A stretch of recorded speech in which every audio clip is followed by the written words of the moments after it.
कहानी की शुरुआत में हमें एक अजीब सी फैमिली दिखाई जाती है जिसमें मॉम, डैड और उनके 3 बच्चे रहते थे। ये परिवार आबादी से बहुत दूर रहता था और इन लोगों ने अपने घर के चारों तरफ ऊंची ऊंची दीवारें बांध रखी थी ताकि इन्हें बाहर का कुछ पता न चल सके। साथ ही इनके परिवार के कुछ अजीब नियम थे, जैसे कि माँ बाप अपने बच्चों को बाहर नहीं जाने देते और ये लोग अपने बच्चों को घर पर ही पढ़ाते थे। साथ ही इन्होंने अपने बच्चों को ये बता रखा था कि दुनिया का सबसे खतरनाक जानवर बिल्ली है, इसलिए जब भी तुम बिल्ली को देखो तुम वहाँ से भाग जाओ। आगे हम देखते हैं कि तीनों बच्चे एक रिकॉर्डिंग सुन रहे थे जिसको इनकी माँ ने इनको सिखाने के लिए रिकॉर्ड की थी। वहीं दूसरी तरफ हम इनके डैड को देखते हैं जो कि एक फैक्ट्री में काम करता था। आगे हम देखते हैं कि वो अपनी फैक्ट्री की सिक्योरिटी गार्ड को अपनी कार में बिठाकर घर ले आता है। उसने सिक्योरिटी गार्ड की आंखों पर पट्टी बांध रखी थी ताकि उसे पता न चले कि इनका घर कहाँ पर है। अब बाप यहाँ पर सिक्योरिटी गार्ड को घर इसलिए लाया था ताकि ये उसके बेटे के साथ इंटीमेट होकर उसकी शारीरिक जरूरतों को पूरा कर सके। और फिर इंटीमेट होने के बाद सिक्योरिटी गार्ड बड़ी बेटी के पास जाकर बैठ जाती है। तभी बड़ी बहन सिक्योरिटी गार्ड के हेयर बैंड को देखकर पूछती है कि इसमें क्या लगा है। वो कहती है कि चमकने वाले पत्थर। बड़ी बहन पूछती है कि ये क्या होता है। सिक्योरिटी गार्ड कहती है कि ये पत्थर अंधेरे में चमकते हैं। बड़ी बहन कहती है कि सच में, ये तो बहुत ही अनोखी चीज है। फिर वो बताती है कि मेरे पास भी एक हेयर बैंड था लेकिन मैंने तो उसे छोटी बहन को सॉक्स के बदले दे दिया। अब ये देखकर हमें पता चलता है कि इनके पेरेंट्स ने इन्हें पैसों के बारे में कुछ नहीं बताया। ये लोग अभी भी आदिवासी युग में जी रहे हैं जिसमें लोग अपने सामानों की अदला बदली करते थे और वहाँ पर पैसा नाम की कोई चीज नहीं थी। आगे डैड पूरी फैमिली को इकट्ठा करके उनकी वीडियो बनाते हैं। छोटी बहन कहती है कि मुझे भी सिक्योरिटी गार्ड के साथ बैठकर वीडियो बनवानी है, जिसके बाद उनका बाप इन सभी की वीडियो रिकॉर्ड करके उसे अपने पास रख लेता है। आगे वो सिक्योरिटी गार्ड को उसके बेटे के साथ इंटीमेट होने के लिए पैसे देता है और फिर उसकी आंखों पर पट्टी बांधकर उसे वापस छोड़ आता है।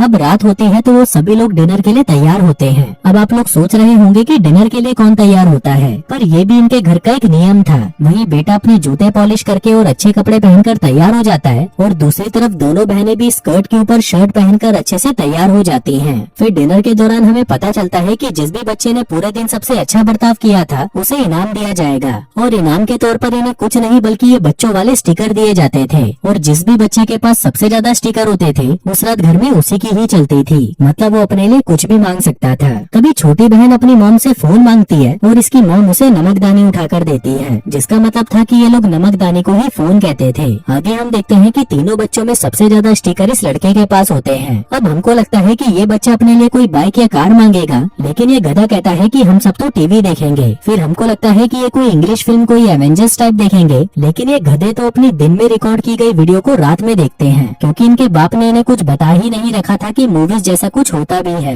फिर अगली सुबह हम देखते हैं कि लड़का अपने डैड की कार धो रहा था और फिर कार धोने के बाद वो पेड़ों के पास जाकर उनसे बातें करने लग जाता है। तभी उसे पता नहीं क्या होता है, वो अचानक से एक पत्थर उठाकर उन्हें दीवारों के बाहर फेंकने लगता है और ये सब करते हुए उसके माँ बाप भी उसे देख लेते हैं। अब इस गुनाह की उसे सजा दी जाती है जिसमें उसे एक ढक्कन लिसरीन को कुछ देर तक अपने मुंह में रखना था और जब तक इसके मुंह में बुरी तरह जलन ना हो वो उसे थूक नहीं सकता था। फिर अगले दिन इनके घर के ऊपर से एक एरोप्लेन उड़कर जा रहा होता है जिसे देखकर बड़ी बहन कहती है कि काश ये नीचे गिर जाए और मुझे मिल जाए, पर तभी उसकी माँ उसके मुँह पर एक थप्पड़ मारती है और कहती है कि जब तुम इसके लायक हो जाओगी तब तुम्हें ये मिल जाएगा। आगे हम देखते हैं कि ये लोग दिन भर टाइम पास करने के लिए उल्टे सीधे काम करते रहते थे, जिसमें ये दोनों बहनें अपने रुमाल पर क्लोरोफॉर्म छिड़कती थी और उन्हें सुनकर बेहोश हो जाती थी और अब इनमें से जिसको भी पहले होश आएगा वो ये गेम जीत जाएगा। वहीं दूसरी तरफ हम देखते हैं कि मॉम ने अपने रूम में एक टेलीफोन छुपा रखा है जिससे वो अपने पति से बात करती है और उसे अपने घर की करंट सिचुएशन के बारे में बताती रहती है। लेकिन फिर एक दिन बड़ी बहन उसकी माँ की बातें सुन लेती है और उसे लगता है कि उसकी माँ पागल हो चुकी है और खुद से ही बातें कर रही है।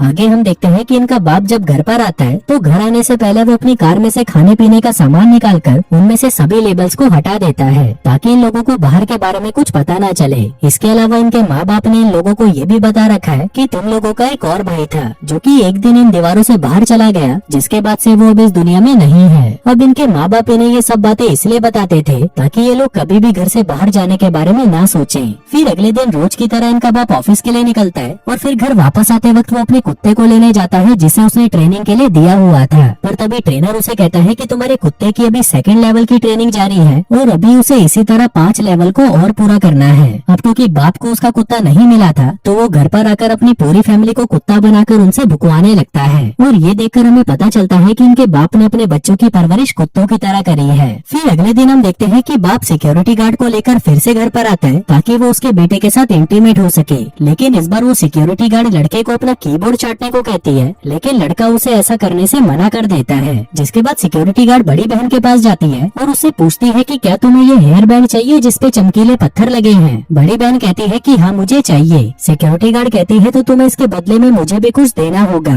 बड़ी बहन पूछती है कि क्या देना होगा। सिक्योरिटी गार्ड कहती है कि तुम्हें इसके बदले में मेरा कीबोर्ड चाटना होगा। अब क्योंकि बड़ी बहन को वो कीबोर्ड चाहिए था इसलिए वो उसका कीबोर्ड चाटने के लिए मान जाती है। अब कीबोर्ड चाटने के बाद बड़ी बहन को लगता है कि शायद सिक्योरिटी गार्ड को इसमें बहुत मजा आया होगा, इसलिए अब वो भी अपना कीबोर्ड चटवाना चाहती थी। आगे बड़ी बहन छोटी बहन से पूछती है कि क्या तुम्हें ये हेयर बैंड चाहिए। छोटी बहन कहती है कि हाँ क्यों नहीं। बड़ी बहन कहती है तो इसके बदले में तुम्हें मेरा कीबोर्ड चाटना होगा। अब वो छोटी बहन से सबसे पहले अपना कंधा चटवाती है क्योंकि बड़ी बहन को ये पता नहीं था कि कहाँ चटवाने में ज्यादा मजा आता है। आगे बड़ा भाई बाहर अपने एरोप्लेन के साथ खेल रहा था, पर तभी वहाँ पर बड़ी बहन आती है और उसे कहती है कि ये एरोप्लेन मुझे दे दो। जिसके बाद वो उससे वो एरोप्लेन लेकर उसे घर के बाहर फेंक देती है। अब ये लोग घर के बाहर तो जा नहीं सकते थे, इसलिए जब इन बच्चों का बाप आता है तो बड़ा बेटा अपने बाप से कहता है कि मेरा एरोप्लेन बाहर गिर गया है, प्लीज मुझे उठाकर दे दीजिए। तभी उसका बाप अपनी कार में बैठकर बाहर जाता है और बिना कार से पैर बाहर निकाले उस एरोप्लेन को उठाकर अंदर आ जाता है, क्योंकि उसने अपने बच्चों को बता रखा था कि घर के बाहर पैर रखते ही बाहर जो भी शैतान लोग हैं वो तुम्हें नुकसान पहुंचा सकते हैं, इसलिए डर के मारे वो लोग घर के बाहर पैर भी नहीं रखते थे।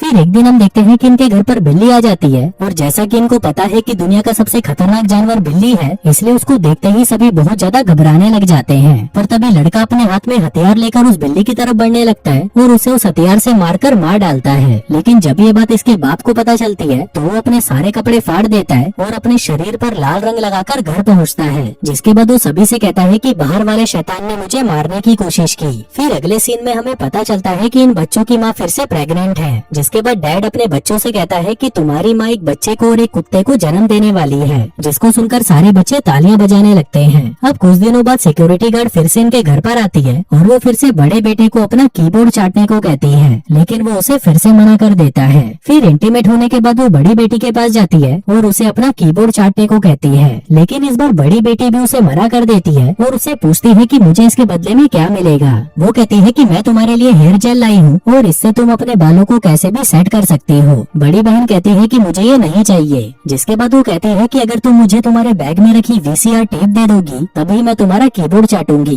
दरअसल उसके बैग में रखी हुई टेप्स हॉलीवुड मूवीज की टेप्स थी। आगे हम देखते हैं कि घर पर जब सभी लोग सो जाते हैं तो बड़ी बेटी उस VCR टेप को देखने लगती है। अब बड़ी बहन ने उसमें बॉक्सिंग की मूवी देखी थी तो वो उसके डायलॉग्स को कॉपी करके उसी की तरह एक्टिंग करने की कोशिश करती है और ये पहली बार था कि उसने अपने घर के बाहर की कोई दुनिया देखी थी। लेकिन फिर पता नहीं इसके बाप को इसके बारे में कैसे पता चल जाता है, जिससे वो बहुत ज्यादा गुस्सा हो जाता है। जिसके बाद वो उस VCR टेप को अपने हाथ में लपेटकर उससे बड़ी बहन को मारने लगता है। आगे वो सिक्योरिटी गार्ड के घर पर जाता है और इस पाप के लिए उसे भी बहुत बुरी सजा देता है। आगे हम देखते हैं कि इसके बेटे के साथ इंटीमेट होने के लिए अब कोई भी लड़की नहीं बची थी, तो उसका बाप अपनी पत्नी से कहता है कि अब हमारे बेटे को अपनी प्यास अपनी बहनों से बुझानी होगी, लेकिन वो उन दोनों में से किसके साथ करेगा ये डिसीजन वो अपने बेटे पर ही छोड़ देता है। अब बेटा अपनी दोनों बहनों में से बड़ी बहन को चुनता है। आगे हम देखते हैं कि मॉम अपनी बड़ी बेटी को अपने बेटे के साथ इंटीमेट होने के लिए तैयार करती है। दरअसल इन बच्चों को रिश्तों के बारे में कोई जानकारी नहीं थी और उन्हें ये भी नहीं पता था कि ये कर क्या रहे हैं, इसीलिए ये दोनों एक दूसरे के साथ इंटीमेट हो जाते हैं। हम देखते हैं कि उस मूवी को देखने के बाद बड़ी बहन को पता चल चुका था कि इस घर के बाहर भी कोई दुनिया है और अब उसे वो दुनिया देखनी थी। फिर उसी रात को बड़ी बेटी एक पत्थर का डंबल लेकर बाथरूम में जाती है, जिसके बाद वो उस डंबल को उठाकर सीधा अपने दांतों पर मारती है और अपने आगे के दांतों को तोड़ देती है, जिन्हें डॉग टूथ भी कहा जाता था। अब बड़ी बेटी ने ऐसा इसलिए किया था क्योंकि इनके पेरेंट्स ने इन्हें बता रखा था कि जब तक तुम्हारे डॉग टूथ न टूट जाए तब तक तुम इस घर के बाहर नहीं जा सकते,